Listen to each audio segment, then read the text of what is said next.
Well, if you are anything like me, Christmas wrapping paper is now in the trash. Our garbage man, trash man, whatever you might call them, they come and pick up the garbage on Saturdays, and so we've got it all out of there. It's no longer in our house. This week, decorations will start to go back into the shed and into their little places.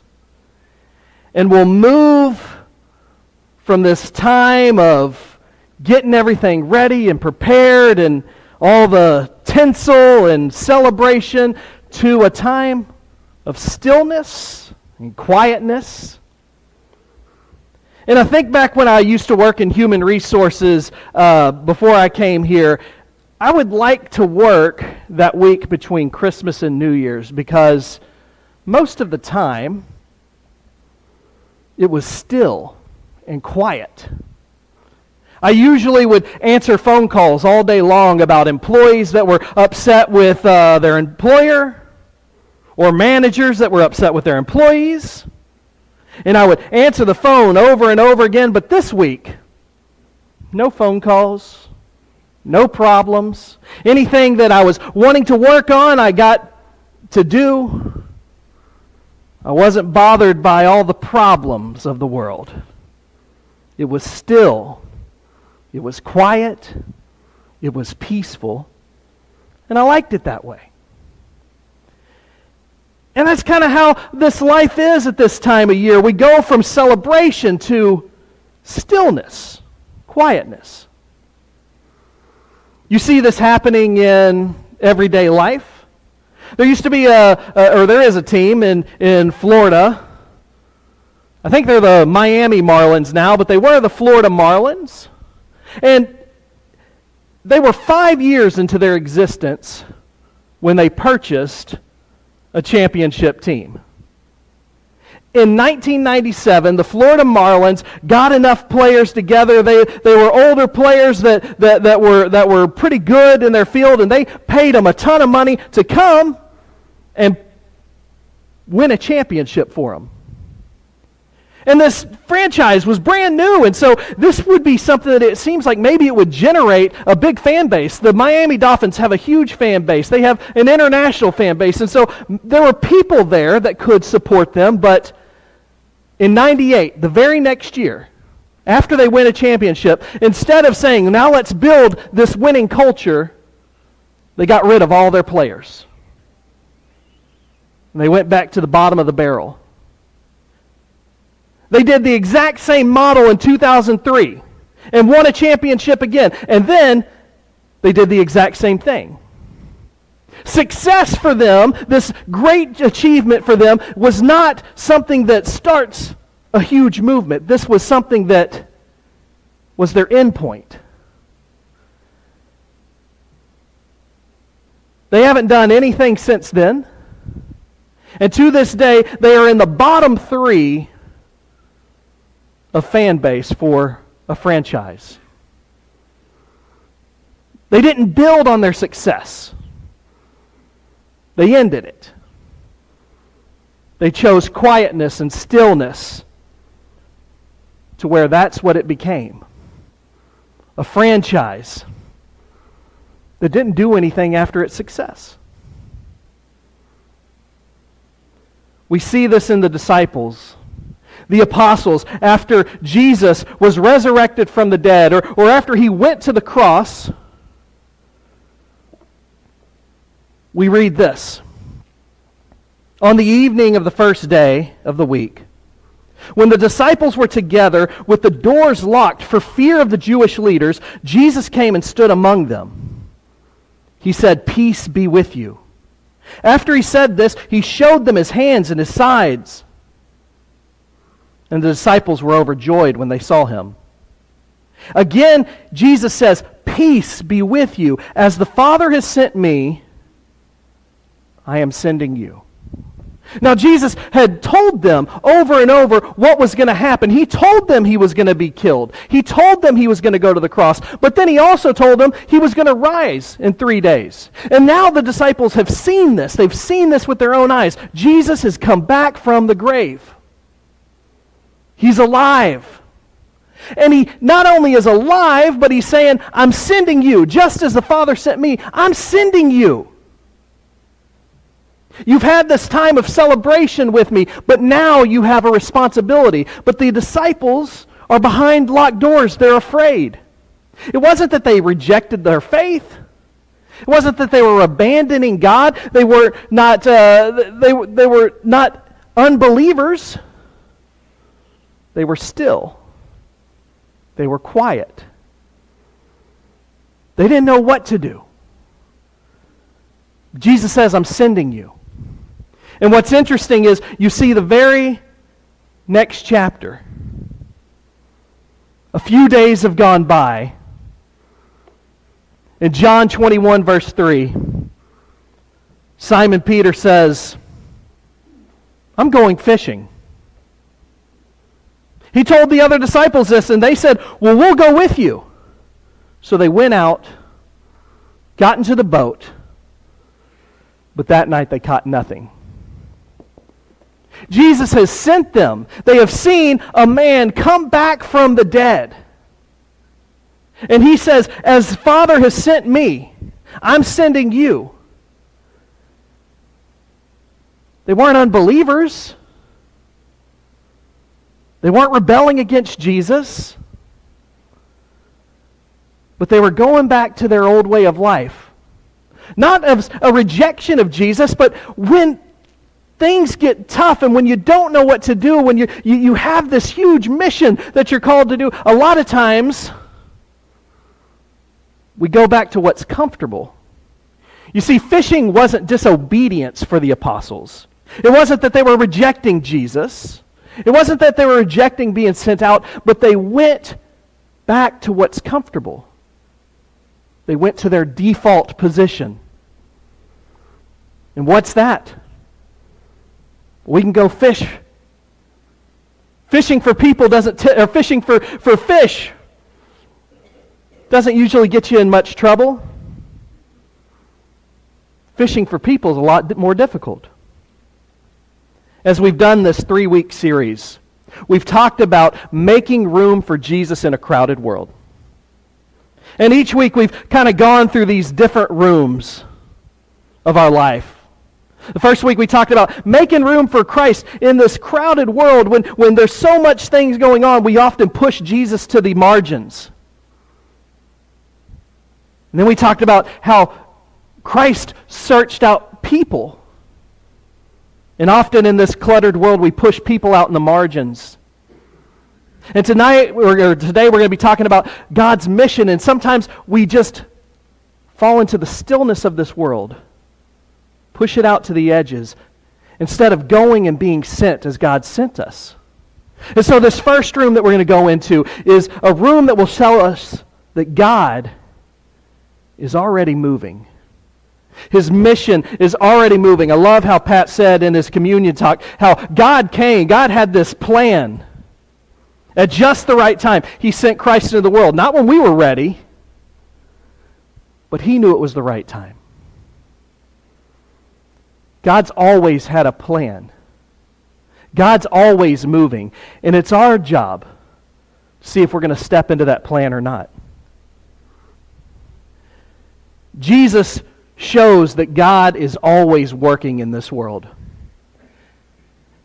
The religious leaders back at the time, in earlier parts of John, they would get upset with Jesus because He would do things that they weren't accustomed to.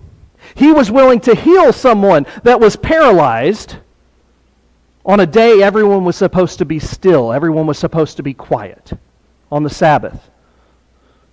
But He wants the religious leaders of the time to realize God doesn't stop working just when we do. God is always moving. God is always doing stuff to help others, to help this human race. And when they said that you shouldn't be healing on the Sabbath, Jesus says in John 5:17, "My Father is always working, and so am I." What this shows us is our God doesn't take a break.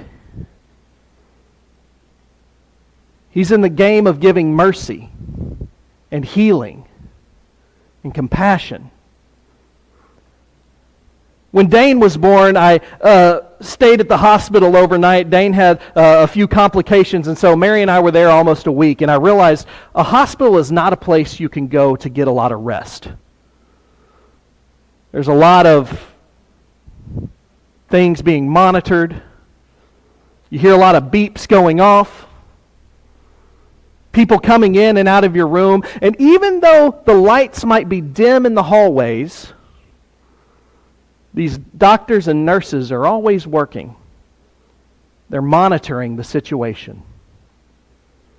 And when I thought about that, I think even in our life of stillness, God is always working. Even when we might feel distant from God, He's got a plan. He's moving. And just because it's not so dramatic that we can easily see it, it doesn't mean that God isn't moving. God isn't working in our life. Because God is. That's what Jesus tells the religious leaders. God's still working. So am I. There's a lot of churches that come up with mission statements for their church, and there's nothing wrong with that. To say, this is what we want to do for God's kingdom. We want to be this type of church, and we want to be this type of church. We want to do this and that, and this is our mission. And sometimes we might start to believe that mission begins with us. What we choose to do begins with what we think is the best thing for this world. With our clarity, with our initiative, with our decisions. And Jesus starts to correct that a little bit. My Father's always working. My Father has this mission going on. My Father is doing things in this world that you don't know about unless you go and step into it. My Father has sent me, and now He's sending you. We see this pretty clearly in the book of Esther. And I like in the book of Esther, Esther has been promoted to queen. She is the queen over in Persia. And she has a front row seat with the king. And one of the problems is the Jewish people are about to be annihilated. And Esther's relative, something like an uncle, Mordecai, is talking to Esther, and he tells her she needs to speak on behalf of the Jewish people so that they won't be annihilated by the Persian Empire. And he says these words, "For if you remain silent at this time, relief and deliverance for the Jews will arise from another place." I love these words right here. A lot of times we focus on the second part of Esther 4:14. But the first part tells us exactly who God is. God is going to take care of His people. God already has a mission. God is already moving. God is doing these things to bring mercy and compassion and love to His people. And we get to decide, did He put us here in this place that we can step into what God's doing? That's why He says, and who knows, but that you have come to your royal position for such a time as this.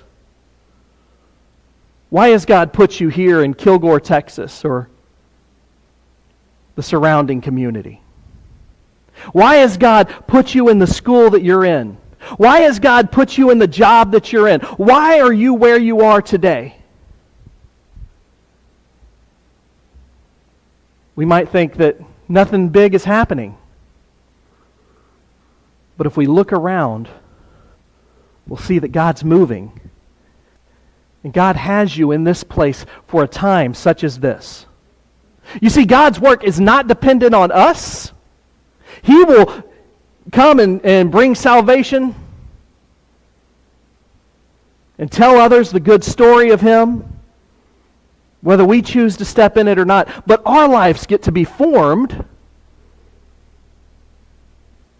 by stepping into what He's already doing. Our task is not to create something new for God to do, something new for God to bless.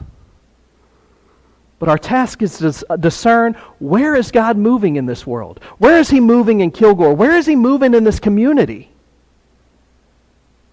And how can I be a part of it? How can I be used by our Father to do His incredible work? See, God is always present. He's always active. And the real issue that we face isn't how we can solve all the world's problems, but how we can step into what God's already doing, and how we can choose to allow God to use us in what He set up. As we go through this series and we end this today of making room for Jesus in a crowded world, making room for Him to come into our lives, making room for us to go out to others, making room for His mission in our life. The danger for churches like us is not that all of a sudden all of us are not going to believe anymore. It's probably not that we're all going to just rebel against God. It's probably not that we're going to start worshiping Satan. Our problem is often that we're going to be distracted. Distracted by the cluttering of this world, the distraction of wanting to sit still instead of leaving our comfort zone. The danger is that we're not going to put ourselves out there and allow God to use us. And so as we come to this first challenge, I want you to wake up in the morning and I want you to ask God this every day this week. God, where are you already working around me? Where are you working around me in my workplace? In my neighborhood? Where are you working around me in my church, in my school? Where are you working around me so that I can be who you want me to be as a parent to my children, whether they're 2 years old or 52 years old? Where are you working? And then as we move into the second room, I want us to start to understand that stillness, that being quiet, that doing what we've always done can seem like faithfulness. Not rocking the boat, not changing things. This often feels like, well, we're being faithful if we do it how we've always done it.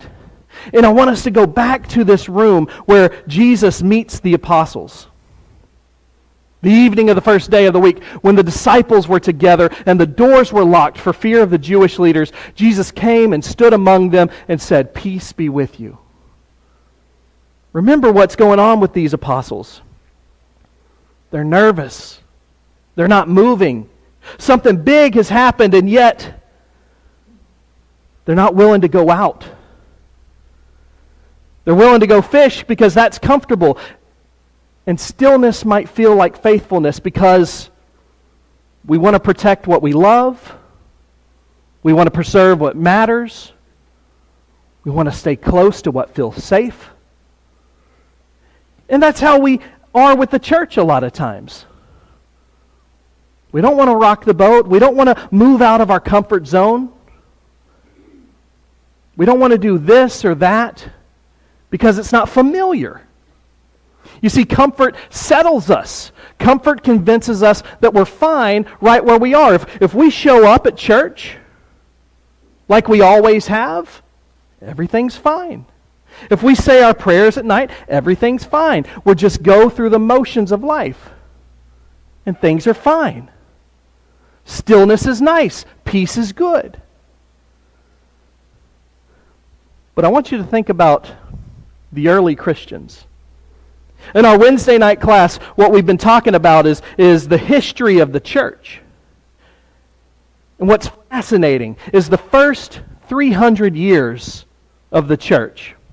The time when the book of Acts finishes, or the book of Revelation finishes, and you think, there's a little bit of danger with the church. It seems to be a little rocky. It only got worse after the Bible finishes. For 300 years, these Christians were never sitting still. For 300 years, these Christians didn't have church buildings that they would go to. It was illegal to be a Christian.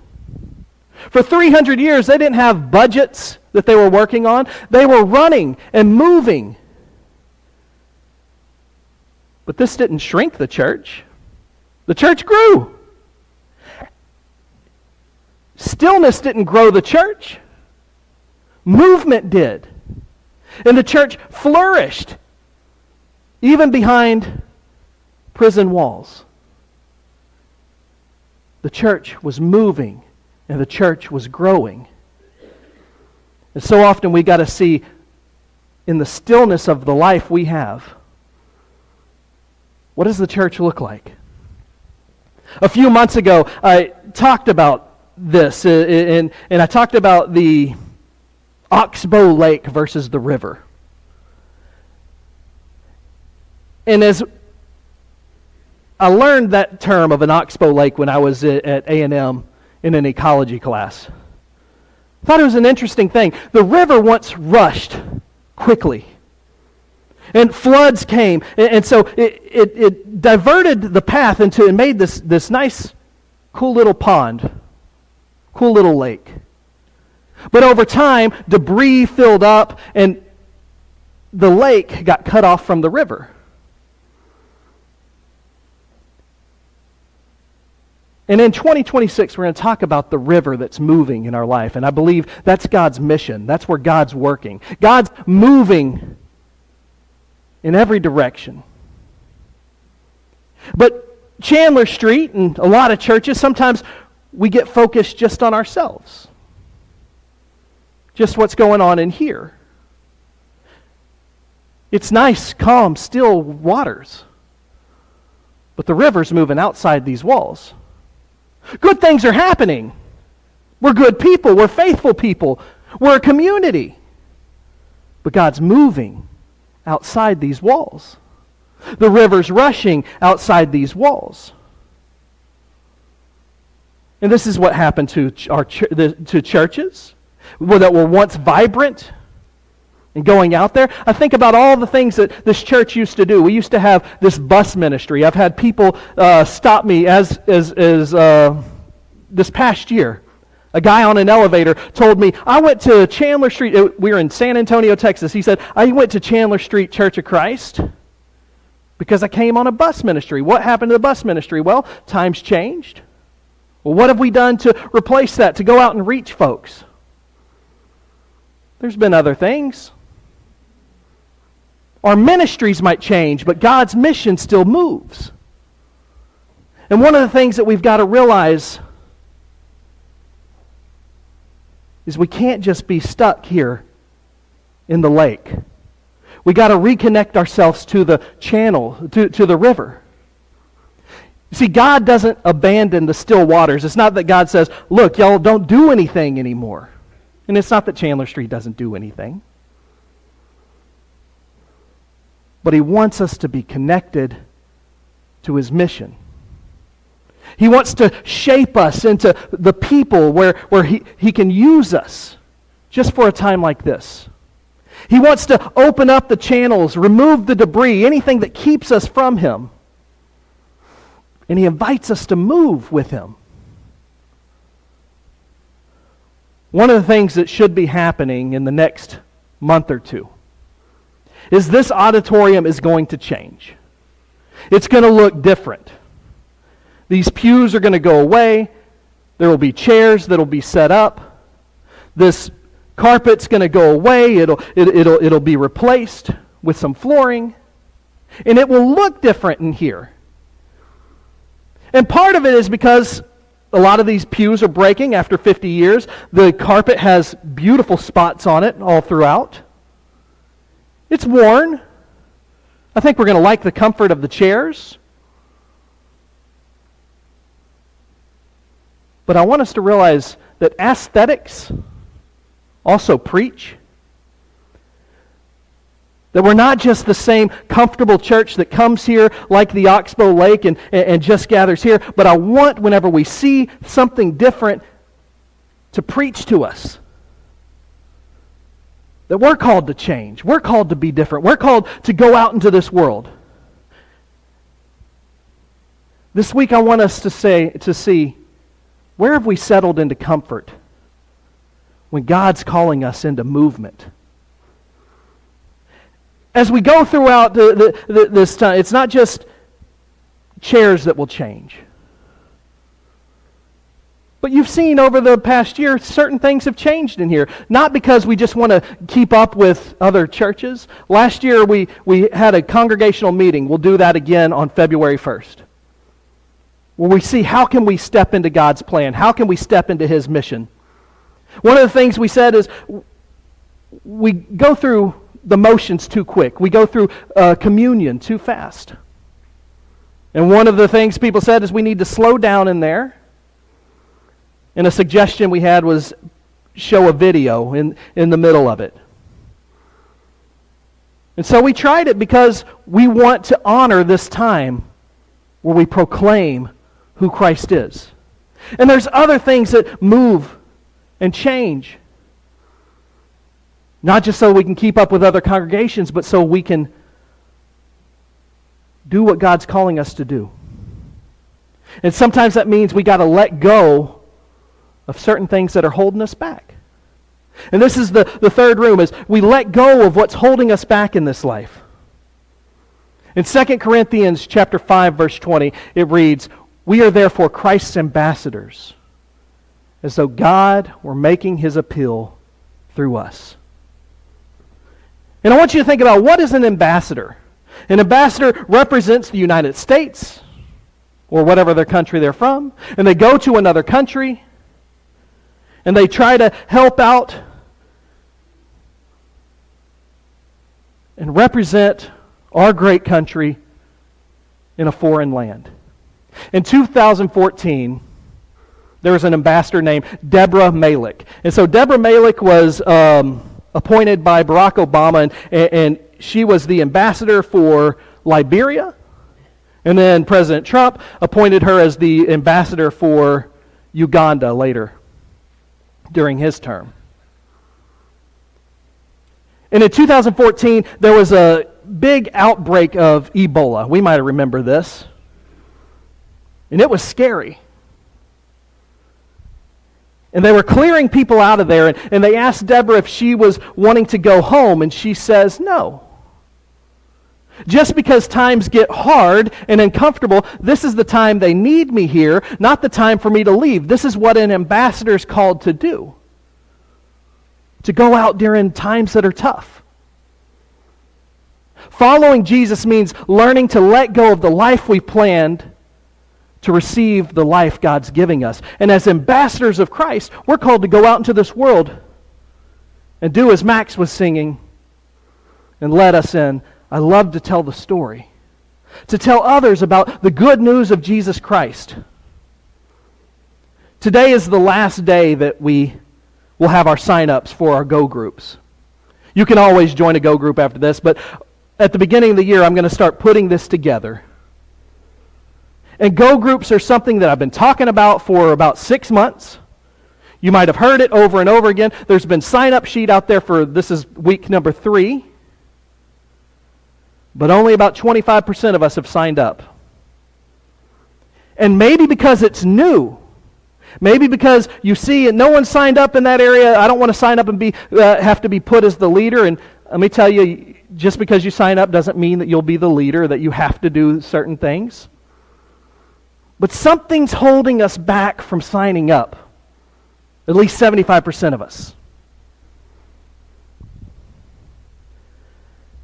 The reason we do this is not just because we want to add something new to the calendar.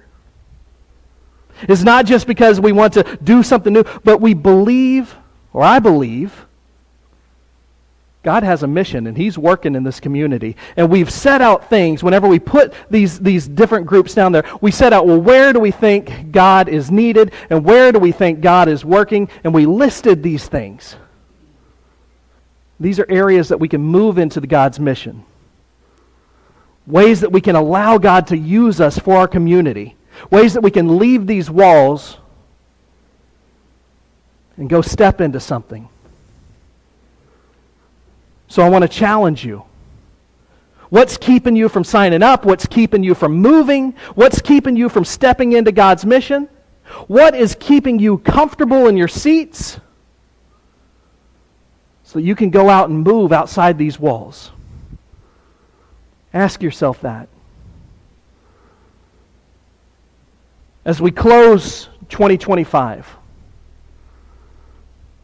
I want us to think of what's happened over the last few weeks. Christmas welcomed Christ. We sing the songs, "Oh come, let us adore Him." And I think that's good and biblical and accurate. We are called to adore Jesus Christ. But we're not just called to adore Him and stop there. As a disciple, we're called to follow Him. To live like He lives. We're going to talk about being formed by Christ over the next year. How our discipleship can form us. But mission doesn't just allow us to be formed, it allows us to move with Him. And so in 2026, I want us to see what it means to move with the flow of the Spirit's river, right? Move into this mission. That's what Go Groups are all about. It's about movement beyond these walls. And the first thing that we've got to ask ourselves, what are we willing to give up? And to some of this, it's giving up who's truly Lord of our life. Are we our own lords, or are we truly going to make Jesus Christ as our Lord? Jesus gives us a way that we can make Him our Lord. And that's through baptism. It looks symbolic, but I believe something is happening deeply spiritual where our sins are washed away. We're given the gift of the Holy Spirit, and we're given the ability to follow Him with His Spirit in our life. Most of us have made that decision in our life, and so if you've already made that decision, I want you to still think about, well, what's keeping me? What's holding me back? If you need prayers of the church, if you want to be baptized into Christ, please come while we stand and sing.